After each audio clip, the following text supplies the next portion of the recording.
Coming up on Mountain News at 5:30, 2 people are dead and at least 11 others hurt following an explosion in Louisville.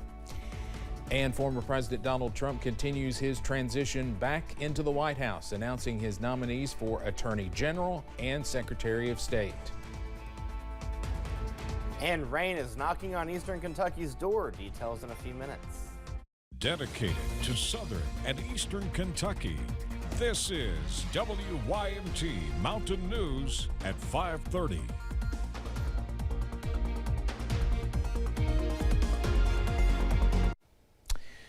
Good evening, I'm Steve Hensley. 2 people are dead now after a major explosion rocked part of Louisville yesterday. That explosion happened in the Clifton neighborhood. At least 11 others were hurt by the explosion. 1 person died at the hospital. Another was found in the rubble late last night.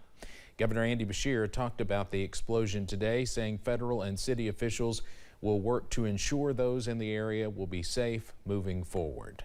Look at the neighborhood surrounding it, and prayers were answered that no one else was hurt within those neighborhoods, but certainly needing to make sure we get all the answers to how it could happen, to assure that something like that can never happen again, that those living in the neighborhood around it know that they're safe, but also if employees are asked to walk back into a facility like that, that they're going to be safe as well.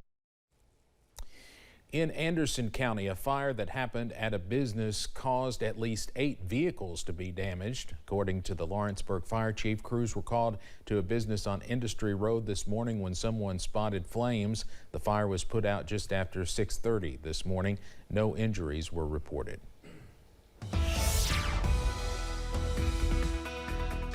We started the day off with plenty of sunshine, but that quickly changed as we rolled through the afternoon hours.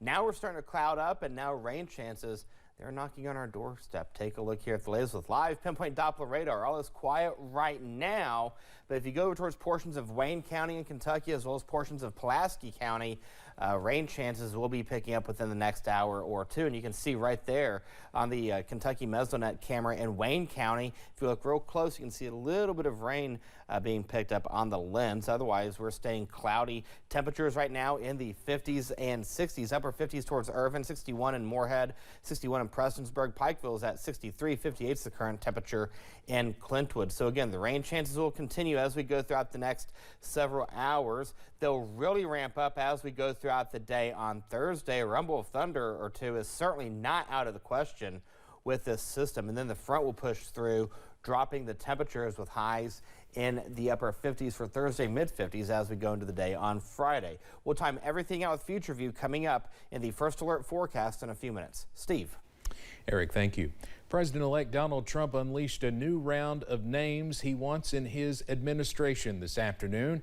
This followed a trip to Washington where he met with President Biden as well as Republican lawmakers who he is pushing to make quick work of confirming his picks once he takes office. CBS's Erica Brown reports from the White House.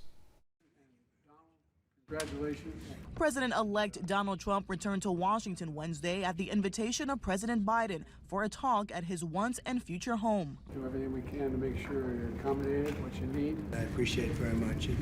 A transition that's so smooth, it'll be as smooth as it can get. Wednesday afternoon, Trump announced a flurry of new picks for his administration, including Florida Senator Marco Rubio for Secretary of State, former Democratic Congresswoman Tulsi Gabbard as Director of National Intelligence, and Congressman Matt Gaetz for Attorney General.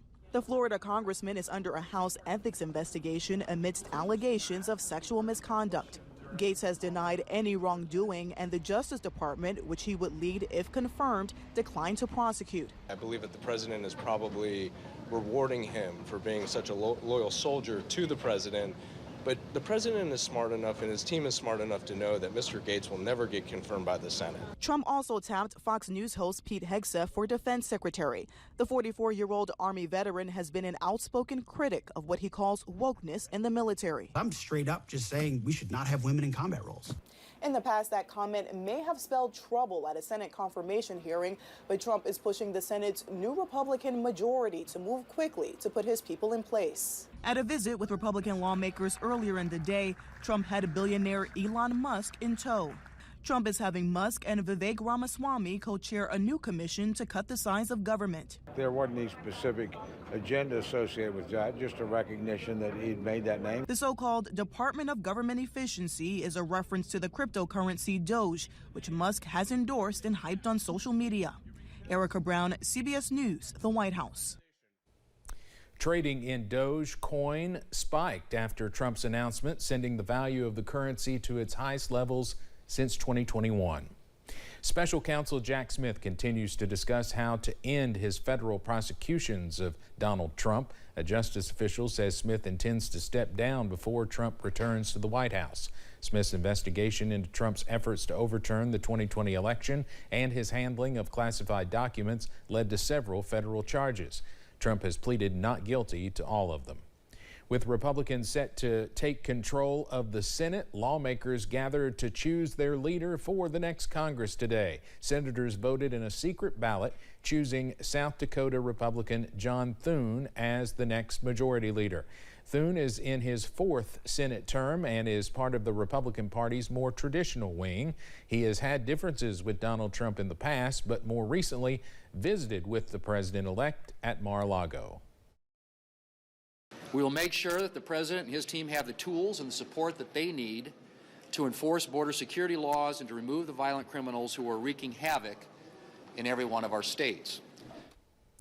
Thune will replace longtime leader and Kentucky Senator Mitch McConnell. His rivals for the leadership role were Texas Senator John Cornyn and Florida's Rick Scott, who was eliminated in the first round of voting. Here's what Senator McConnell had to say about Senator John Thune succeeding him. Quote, John Thune's election is a clear endorsement of a consummate leader. The confidence our colleagues have placed in John's legislative experience and political skill is well deserved. Kentucky House Speaker David Osborne has been elected to a fourth term. The Lexington Herald Leader reports Osborne, who represents the city of Prospect and Oldham and Jefferson counties, was nominated without opposition to take up the gavel for a fourth term. That decision was made during a House Majority Caucus vote in the Capitol Annex yesterday. Osborne has served as State House Speaker since 2019. The FBI has arrested a man who reportedly leaked highly classified U.S. intelligence about Israel's retaliation plans against Iran.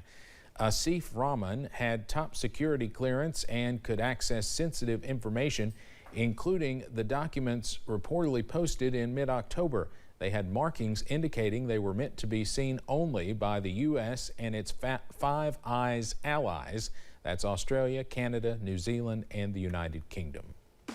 Coming up on Mountain News at 5:30, thousands of service members have reported financial issues from fraud to credit errors. We hear from a consumer agency about the problems and possible solutions. And rain chances will pick up this evening. Details on the first alert forecast in a few minutes.